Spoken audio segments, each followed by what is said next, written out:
Hi viewers, welcome to கைத்தொழில் போட்டுருவோம். இன்றைக்கி வந்து நம்ம பார்க்க போகிறது லோட்டஸ் சீடு வச்சு நம்ம எப்படி வந்து லோட்டஸ் பிளான்ட் வந்து செடி வளர்க்கலாம் அப்படின்னு பார்க்கலாம். வாங்க வீடியோக்குள்ளே போகலாம். இந்த சீட் வந்து வீடு பக்கத்தில் உள்ள ஒரு நாட்டு மருந்து கடையில் தான் வாங்கினேன். எனக்கு வந்து ஒரு 20 சீட் வந்து ஒரு 10 ருபீஸ்க்கு வந்து கொடுத்தாங்க. இப்போ வந்து சீடு வந்து நம்ம அப்படியே போட்டால் முளைக்காது. நல்லா வந்து அதை வந்து ஃபஸ்ட்டு நல்லா தரையில் வந்து இல்லை எமரி ஷீட்டில் வந்து இந்த மாதிரி தேய்ச்சிக்கோங்க.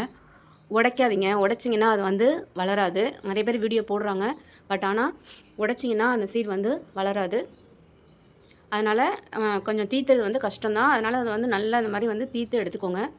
பாருங்கள், நான் ஸ்டெப் பை ஸ்டெப்பாக 3 டேஸ் 10 டேஸ் அப்படின்னு வந்து 1 மந்த் வரைக்கும் க்ரோத் வந்து நான் போட்டிருக்கேன். பாருங்கள், வேர் வந்து எவ்வளோ அழகாக விட்டுருக்குன்னு. நம்ம வந்து ஒரு நாளைக்கு ஒரு தடவையாச்சும் வந்து தண்ணி வந்து சேஞ்ச் பண்ணிகிட்டே இருக்கணும். அப்போ தான் வந்து செடி வந்து நல்லா வளரும். ஃபஸ்ட்டு ஒரு 10 to 15 டேஸ்க்கு வந்து ஒரு சின்ன பாத்திரத்திலே வச்சுக்கலாம். அதுக்கப்புறம் கொஞ்சம் பெரிய வாளி இல்லை டப்பு மாதிரி உள்ளதில் வந்து நிறைய தண்ணி இருக்கிறதுல வந்து நீங்கள் வந்து இந்த சீடை போட்டு வச்சுருங்க. அப்போ தான் வந்து நல்லா வளரும்.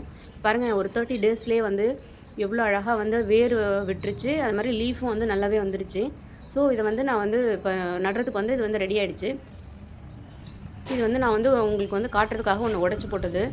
பாருங்கள், எல்லாம் ஒன்றா போட்ட விதை தான். இது மட்டும் எப்படி இருக்குதுன்னு பாருங்கள். ஸோ அதனால் வந்து விதையை வந்து வேஸ்ட் பண்ணாமல் கொஞ்சம் கஷ்டமாக இருந்தாலும் அதை வந்து தீத்தியே போடுங்க. நான் வந்து அதை நடுறதுக்கு வந்து க்ளே, கொஞ்சம் மணல், அதுக்குள்ளே வந்து வெர்மி கம்போஸ்ட் ஒரு 2 கைப்பிடி வந்து நான் வந்து மிக்ஸ் பண்ணி வச்சுருக்கிறேன். ஒரு 2 டேஸ் வந்து மிக்ஸ் பண்ணி தண்ணி ஊற்றி அப்படியே வச்சுருங்க. அதுக்கப்புறமே வந்து இதை வந்து நம்ம நடலாம். அது வரைக்கும் நீங்கள் வந்து அதை வந்து ஒரு டப்பில் வந்து தண்ணியில் மட்டும் போட்டு வைங்க அந்த விதையை. இப்போ வந்து இது மாதிரி நான் மிக்ஸ் பண்ணி வச்சாச்சு. வெர்மி கம்போஸ்ட் இல்லைன்னா பரவாயில்ல, மாட்டுச்சாண எரு இருந்தால் நீங்கள் அதை வந்து யூஸ் பண்ணிக்கலாம். இப்போ வந்து ஆஃப்டர் 2 டேஸ் இப்போ நான் வந்து என்கிட்ட உள்ள அந்த வேர் விட்டு அந்த தாமரை விதையை வந்து நான் வந்து நடுறேன். பாருங்கள், என்கிட்ட வந்து ஒரு 10 விதைக்கிட்ட முளைச்சிருக்கு. நான் வந்து ஒரு இதில் ஒரு 5, இன்னொரு இதில் 5, அந்த மாதிரி 2 தொட்டியில் வந்து நான் வந்து வைக்க போகிறேன்.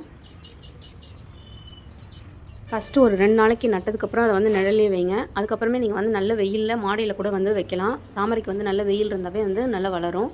இப்போ வந்து நட்டாச்சு. ஒரு 2 டேஸ்க்கு வந்து நான் வந்து நிழலில் வச்சுருந்துட்டு அதுக்கப்புறமே அதை நான் வந்து கொண்டு போய் வந்து நான் மாடியில் ஒரு பெரிய சிமெண்ட் தொட்டிக்குள்ளார வந்து அதை வந்து நான் வச்சுட்டேன்.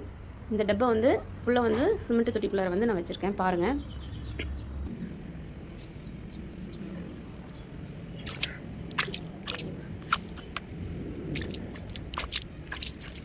கீழே வந்து நிழலில் வச்சதுனால அதில் வந்து நிறைய பூ இதெல்லாம் விழுந்திருக்கு.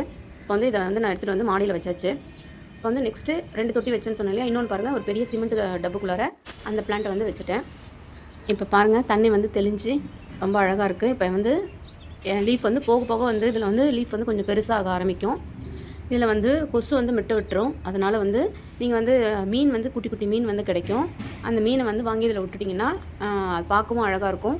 அப்புறம் வந்து அதில் உள்ள முட்டையெல்லாம் வந்து கொசு முட்டையெல்லாம் வந்து அது சாப்பிட்ரும். ஸோ உங்களுக்கு வந்து பூ பூத்ததும் நெக்ஸ்ட் வீடியோ அப்லோட் பண்ணுறேன்.